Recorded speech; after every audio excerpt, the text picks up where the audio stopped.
咁我就係呢個聖米高醫院嘅打工㗎。呢個係我嘅所謂 disclosure，你自己可以睇。咁今日嗰啲贊助咧，我都有贊助我醫院做研究嘅。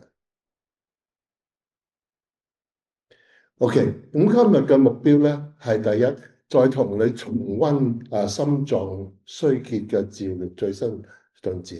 舊年我講過少少嘅。第二個部分咧就係講心肌病啦，即係 cardiomyopathy。咁咧 cardiomyopathy 有好多種嘅，咁我今日咧就會專注講兩種。第一咧就係呢個心臟澱粉樣變性 cardiac amyloidosis 病。舊年亦都講過，今年有啲新嘅資料，同埋咧今年新嘅咧就係呢個肥厚型心肌病 hypertrophic cardiomyopathy，亦都有啲新藥係醫嘅。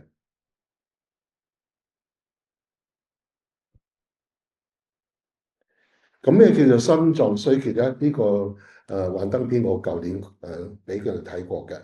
咁喺正常情況之下咧，人體需要氧同埋營養嘅滋潤賴以生存。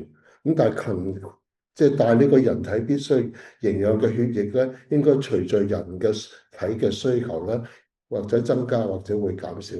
但係當呢個心臟不能夠滿足呢個人體嘅需求咧，呢個心臟衰竭，亦都有時叫心肌衰竭 （heart failure） 就會發生啦。咁心肌衰竭嘅主要原因咧，最常見嘅咧，尤其是喺北美洲咧，就係心肌梗死、心臟病發，造成呢個心肌細胞嘅損壞，同埋某一條嘅冠動脈阻塞咧，就會有呢個心臟病發啦。第二嘅原因咧，就係高血壓啦。未經發現或者未經治療嘅高血壓，咁呢兩樣咧都係最常見嘅心肌衰竭嘅原因。其他原因咧，就例如咧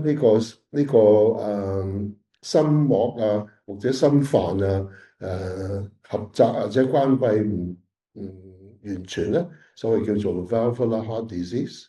咁啊，或者呢個感染引起嘅心肌發炎症咧，心膜膜發炎或者心肌炎咧 （myopericarditis）。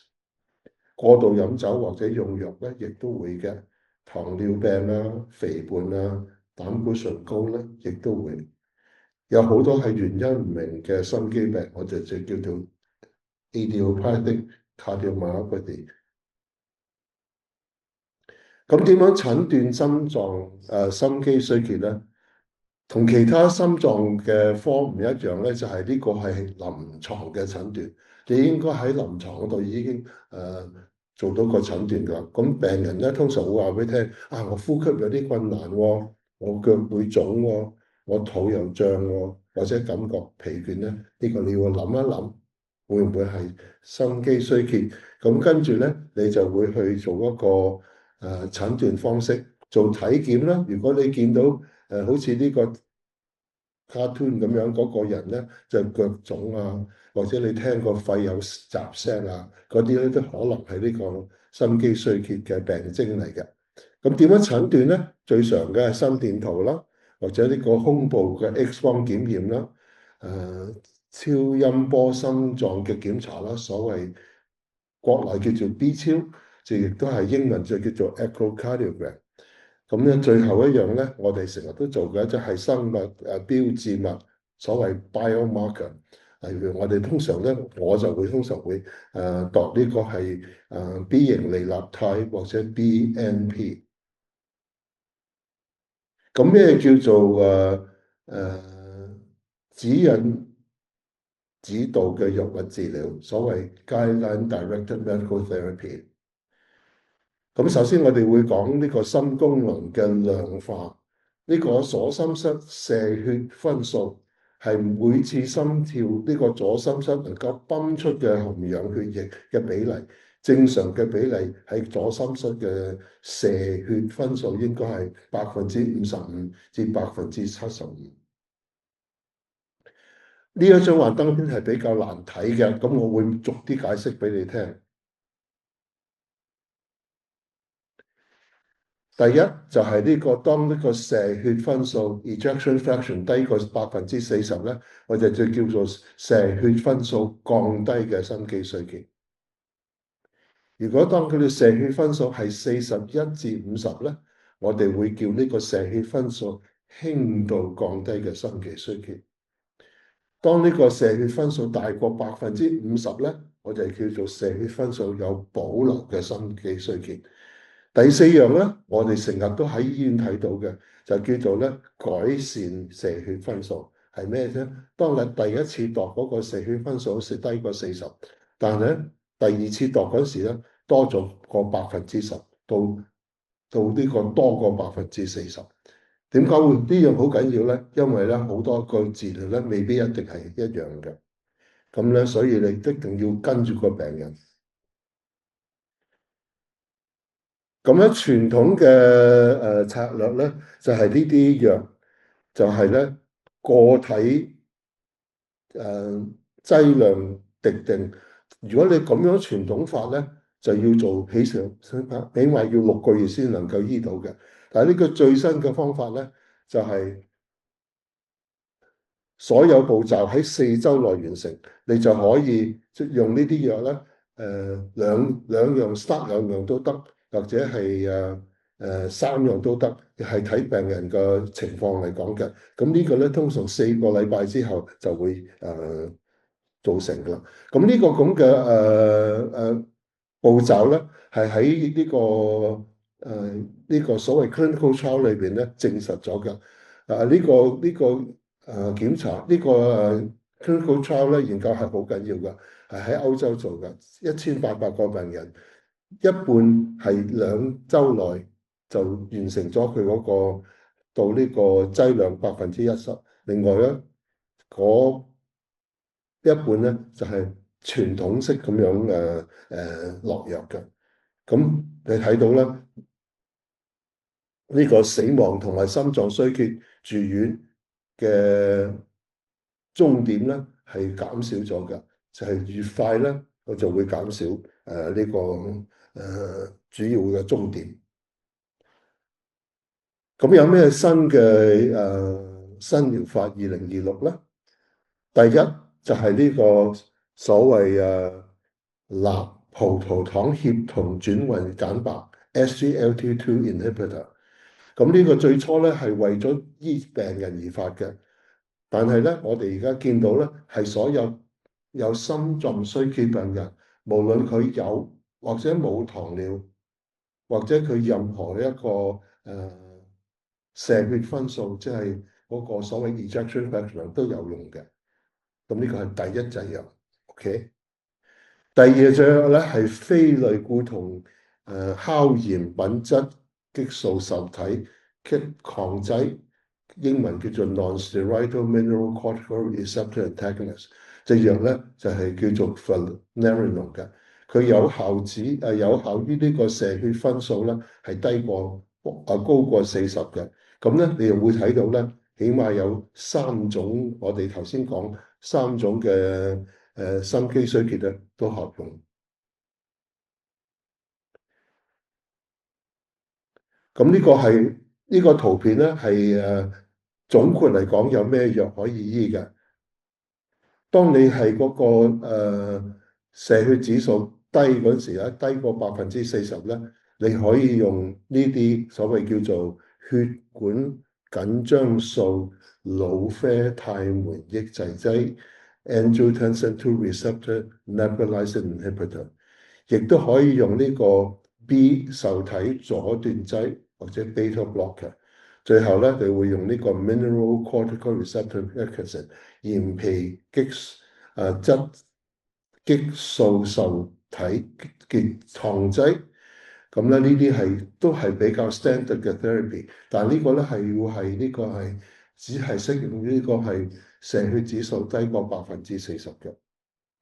咁咧頭先我講過啦，而家有呢個所謂 SGLT2 inhibitor，呢個係所有嘅射血指數都可以適用嘅，或者呢個非鹽皮質素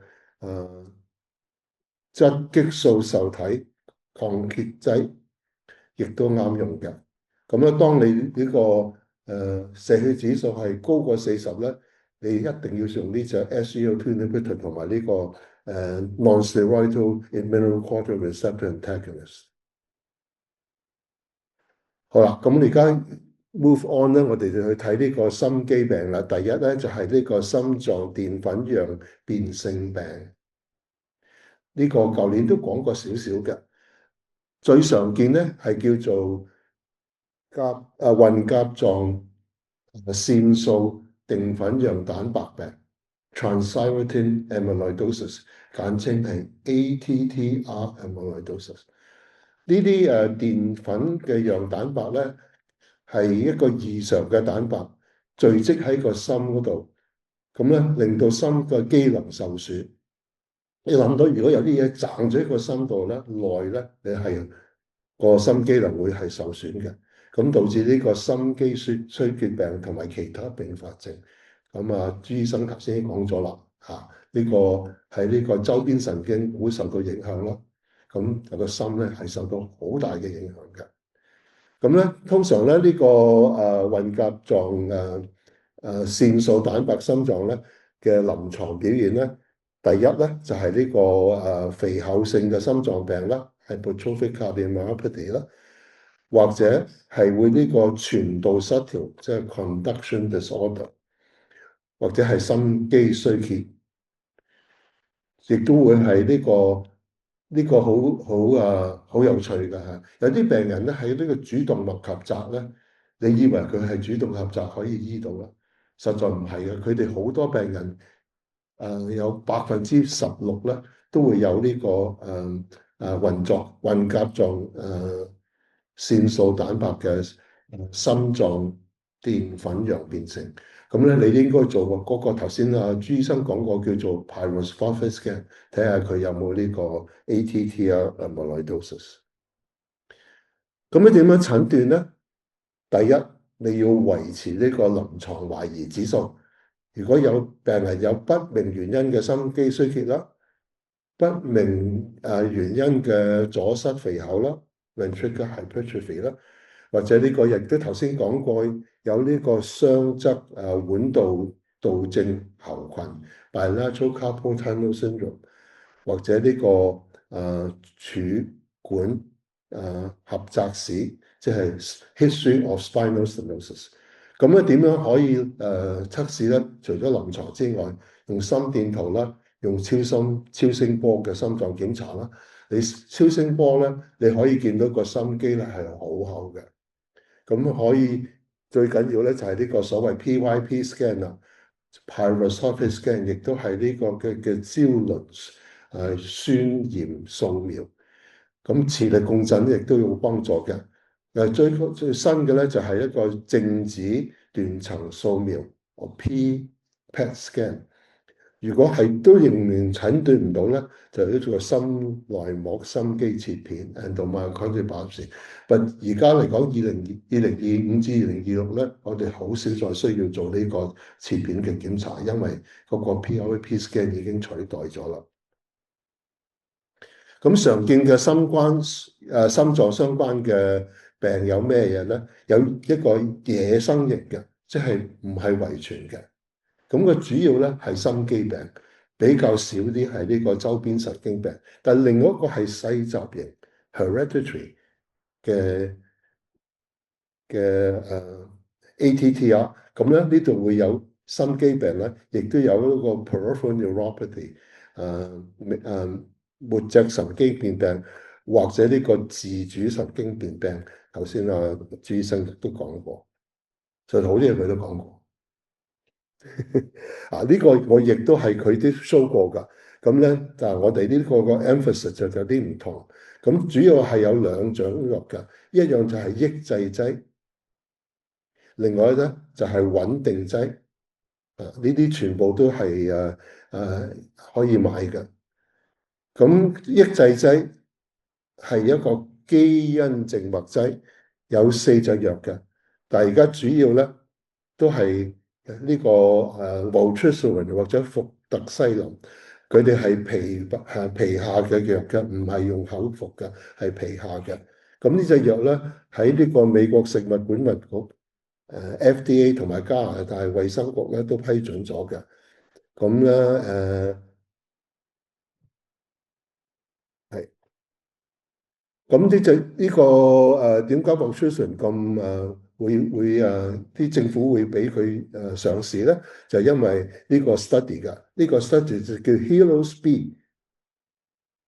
咁喺呢個 study 咧，有一半人咧就俾佢安慰劑佢，即係 placebo；另外一半人咧就打呢個伏特西林嘅。你睇到咧嗰個主要結果，即係通常係呢個心臟衰竭病嘅 worsening 啊，或者死亡。咁呢個係nutrition 咧係令個病人長命啲嘅。咁除咗呢個，仲有啲叫做穩定劑嘅喎。就主要咧，而家喺加拿大咧就叫做塔法米德 （Tafamidis），亦都製藥係 Pfizer support 嘅。咁另外一隻藥叫 Acoramidis，呢隻只係美國用，而家加拿大仲未到嘅。但我哋都有做呢個研究。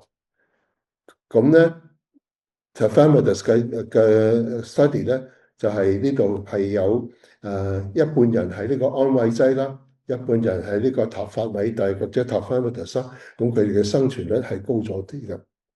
咁因為咁咧，呢個政府咧就美國同加拿大啊、歐洲啊都同意咗俾呢隻藥上市嘅。咁總括嚟講咧，2026年喺加拿大有可以咩藥咧？喺野生型或者細集型，野生型可以用呢個塔法米特或者呢個布伏特西林，兩樣都係加拿大政府係認可嘅。呢個細集型亦都係同呢兩隻藥。如果你係呢個主要係呢個多神經病變或者呢個周圍神經嘅病變咧，就最好用呢個伏特西林，因為佢嘅歷史係最高嘅。咁但係呢個係打嘅，係表皮嘅。咁最後咧，我就會講一個叫做肥厚型心肌病啦 （Hypertrophic cardiomyopathy）。呢個上一次冇講嘅，點解咧？因為嗰時都未有藥。咁呢個就係左邊咧，係呢個正常心臟嘅。呢個係當你希望啦都係咁樣嘅。咁咧喺右邊咧就係一個阻塞性嘅肥厚心型肌變。你睇到咧呢度嗰個膝甲膝間隔咧係厚咗嘅。咁咧就變咗你塞咗嗰個所謂叫做 outflow tract 咧，令佢有呢個阻塞性嘅情形出現啦。咁樣咧，點解會有一個病咧？主要咧係呢個肌動蛋白，即係 actin，同埋呢個肌球蛋白 myosin 嘅相互作用，亦都係左邊咧係正常情形嘅。當你心肌收縮嗰陣時咧，呢兩個蛋白咧就會 interact 相互作用。你當咧個心鬆弛嗰時咧，佢就會放鬆噶啦。咁但係當你呢個肥厚型心肌病咧，因為啲基因嘅突變咧，能夠呢個橫橋啊，即係呢個肌動蛋白同肌球蛋白嘅橫橋咧就過多，咁變咗咧你放鬆嗰時受損啦，實在都幾麻煩嘅。咁有咩醫法咧？傳統嘅阻塞性肥厚型心肌病變咧，係我哋有啲叫做 non-specific therapy 非特異性嘅治療，係好簡單嘅啫，避免脫水啦。因為如果你個人脫水咧，佢個阻力咧就大咗好多嘅。用呢個 B 受體阻斷劑啦，例如 metoprolol 啦。點解咧？因為如果令個心比較冇咁強咧，佢嗰個阻嘅幅度咧，就會細咗嘅。呢個鈣通道阻斷劑，例如 verapamil，亦都係同樣嘅病理嘅。但係咧，如果當呢個藥物醫唔到嗰時咧，我哋可能需要做呢個肌肉切除手術嘅。但係呢個情形咧，而家可能變咗啦。點解咧？因為有一隻藥叫做美代他坦 （methacantone），佢能夠將嗰個過高嘅橫橋咧，能夠減少咗嘅。咁變咗咧，真係治本唔係淨係治標。咁樣呢隻藥咧，而家係加拿大衛生局咧都係approve 咗嘅。佢當然喺美國 approve 先啦，加拿大先跟嘅啫嚇。咁呢個就係呢個肌動蛋白、肌球蛋白調製劑，叫做美代他坦。咁我嘅最後結論啦，有幾款嘅。咁當呢個射血分數降低嘅心臟衰竭咧，病人應該食最少4隻藥嘅。我講過嗰4隻噶啦，咁我唔再複述啦。咁射血分數輕度降低，即係 moderately reduced ejection fraction，即係41至50，或者保留或者改善，即係heart failure with preserve ejection fraction，improve ejection，應該用呢個 SGLT2 抑制劑或者非類固醇嘅鹽皮質激素受體嘅結劑 Finerenone。起始嘅速度同埋序咧應個別化。如果病人血壓低咧，你就要比較小心啲塞呢啲藥。咁呢個心臟電反應變幻症，我先用呢個穩定劑 tafamidis。點解咧？因為呢度對佢嘅經驗係最豐富啦。但係對於呢個對穩定劑唔耐受嘅，如果 tolerate 唔到嘅，或者有混合型嘅病型，例如有呢個心肌病發啦，同埋呢個周邊神經嘅影響咧，就可以考慮用呢隻 vutrisiran 呢隻抑制劑。最後咧，喺呢個阻塞性肥厚型心肌病患中咧，可以用啲非特異性嘅治療。當佢冇效時咧，可以使用呢個肌動蛋白、肌球蛋白調製劑，而呢個例如 methacantone。多謝。